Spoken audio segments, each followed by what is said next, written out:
Quando o navio partiu, nós fizemos filme, gravamos, e todas as caixas que estavam para fora estavam danificadas.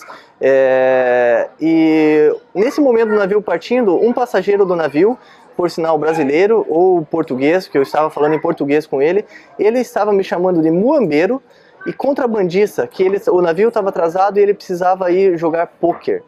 E eu discuti com ele, eu falei que ele era um senhor inválido, que ele deveria estar na cabine dele.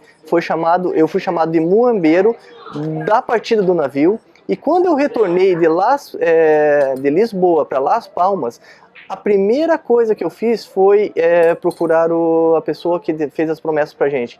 Enquanto nós estávamos aguardando, nós escutamos tripulantes do navio falando que o problema estava com os contrabandistas. E os contrabandistas, quem eram? Eram nós, que tínhamos ficado com todas as bagagens para trás. Não, e a sensação que a gente tem, não é sensação não, que é a realidade. A gente entra por café da manhã, ou almoço, ou na piscina. Todos estão comentando da gente. Todo mundo olha pra gente e fala assim, hoje mesmo, aí é o pessoal que estava levando contrabando. Hoje mesmo no jantar foi uma situação, dois casais no jantar perguntaram pra gente se nós que éramos o pessoal que estava com a mudança fora do navio.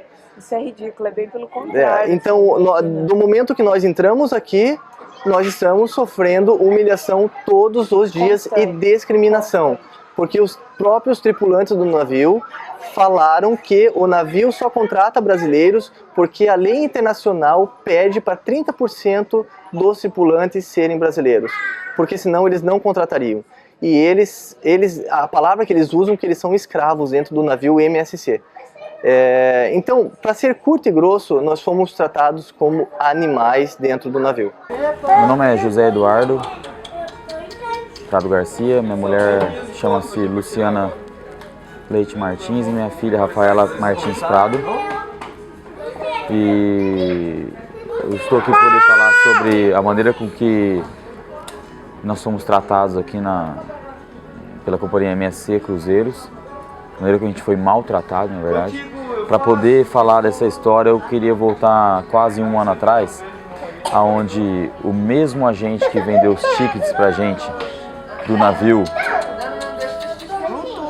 vendeu para um casal nosso, amigo nosso, que também comprou o ticket de navio desse agente, e eles levaram nessa ocasião 16 caixas de papelão que ele indicava, que ele falava tinha que ser no máximo 165 centímetros cúbicos.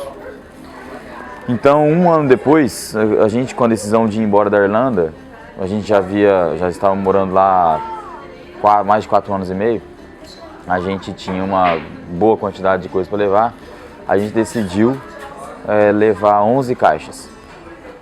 O agente sugeriu disse que a gente poderia levar 3 caixas por pessoa, então a gente pegou um quarto triplo, que seria para mim, para minha mulher e para minha filha,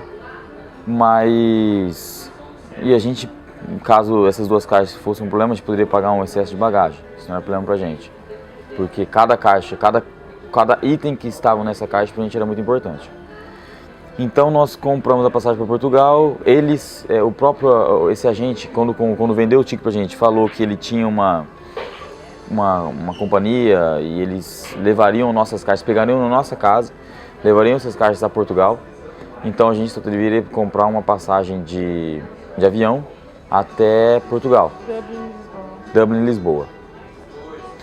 E foi isso que aconteceu. A gente comprou o ticket do navio, mandamos as caixas por ele, e quando a gente chegou no porto em Lisboa, nossas caixas chegaram em perfeito estado e a gente foi levar para dentro do porto. As caixas passaram pelo raio-x, não tivemos problema nenhum. Não foram pesadas e a gente foi para o navio para a gente poder fazer o check-in e começar a curtir o navio. Nunca tinha feito um cruzeiro na minha vida. E eu entrei no navio, foi quando a gente recebeu a primeira informação dizendo que talvez as caixas não seriam embarcadas. E a gente queria saber o porquê. Era a nossa mudança, eram brinquedos da criança, roupas da criança, coisas nossas, pertencentes nossas, roupas, sapato e tudo mais, coisas de mudança, coisas que a gente adquiriu É claro que a gente criou muitas outras coisas, mas coisas que a gente revendeu, que a gente não usou e que a gente decidiu deixar. Mas tudo que a gente tinha naquelas caixas eram coisas muito importantes pra gente, que a gente tinha a intenção de levar embora. A gente embarcou, a gente não fez o check-in no navio, mas a gente entrou dentro do navio, quando a gente recebeu essa informação, era por volta das 2, 3 horas da tarde. O navio partiria às 9 da noite. O que eu gostaria de frisar aqui é que nós não tivemos opção por parte da MSC a partir do momento que eles falaram que as caixas poderiam não ser embarcadas. Primeiro que a gente não sabia se ia ser ou não ia ser embarcadas. E se fosse o caso de não serem embarcadas, não chegou pra gente nenhuma informação dizendo, ó, não vão ser embarcadas por causa disso e vocês vão ter que fazer isso para ser solucionado. O que aconteceu foi, eles começaram a dizer que o problema é que as coisas que estariam nas caixas, o volume, não poderia ser embarcado. Por quê? Porque a gente estava levando brinquedo, a gente estava levando videogame, eletrônico, e eles diziam que poderia ser embarcado só roupas e sapatos. Coisas que a gente usaria no navio, durante o cruzeiro. Enquanto esse funcionário da MSC falava isso pra gente, ao nosso lado tinha pessoas embarcando com prancha de surf, televisão, skate, coisa que a gente sabia que eles não usariam no navio. Nós tivemos a triste experiência de esperar por um longo período, digo horas, e eles dizendo que eles estavam esperando um e-mail, uma decisão pela MSC, do escritório geral da MSC, não sei se é na Itália, mas isso não chegava, gente. Depois de algumas horas, eles vieram com a informação que o problema não era mais o volume, é que as coisas estavam em caixas, que as coisas poderiam ser mandadas poderiam ser trocadas por malas. Mas isso a gente já tinha escurecido e não sei se a gente teria tempo para poder fazer isso. Mas eles também não diziam 100% certeza que esse era o problema. Na verdade, a gente estava sem saber, sem informação nenhuma deles.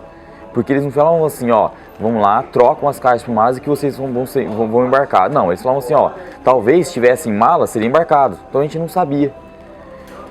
E nesse período, minha filha já estava com fome, a gente não tava, porque a gente veio com as coisas estavam nas caixas e a gente não tinha as nossas malas também, que a gente tinha 11 caixas e malas. Nas malas tinham coisas que era para beber, mas a gente não tinha mala, não tinha posse das malas. Então nossa filha estava com fome. Nenhum funcionário da MSC ofereceu comida para nossas filhas, para minha filha.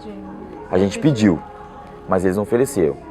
A gente perguntou se a gente poderia subir para poder comer alguma coisa no navio. Eles falaram assim, não, vocês deveriam fazer o check-in. Mas eu não tinha condições de fazer o check-in. Porque eu não sabia como que eu faço o check-in sem saber se as minhas malas vão embarcar comigo. E quando eu saí da sala, isso já era por volta de 8 horas da noite, o navio sairia às 9. Eu fui numa das janelas, outras pessoas estavam esperando para poder ser entrevistadas. Eu fui na janela lateral e eu vi que os funcionários da MSC estavam tirando as caixas e as malas de dentro dos carrinhos que eles usam para poder embarcar as malas e literalmente jogando no porto. Naquele momento eu percebi que aquela entrevista que eles estavam fazendo com a gente era para ganhar tempo.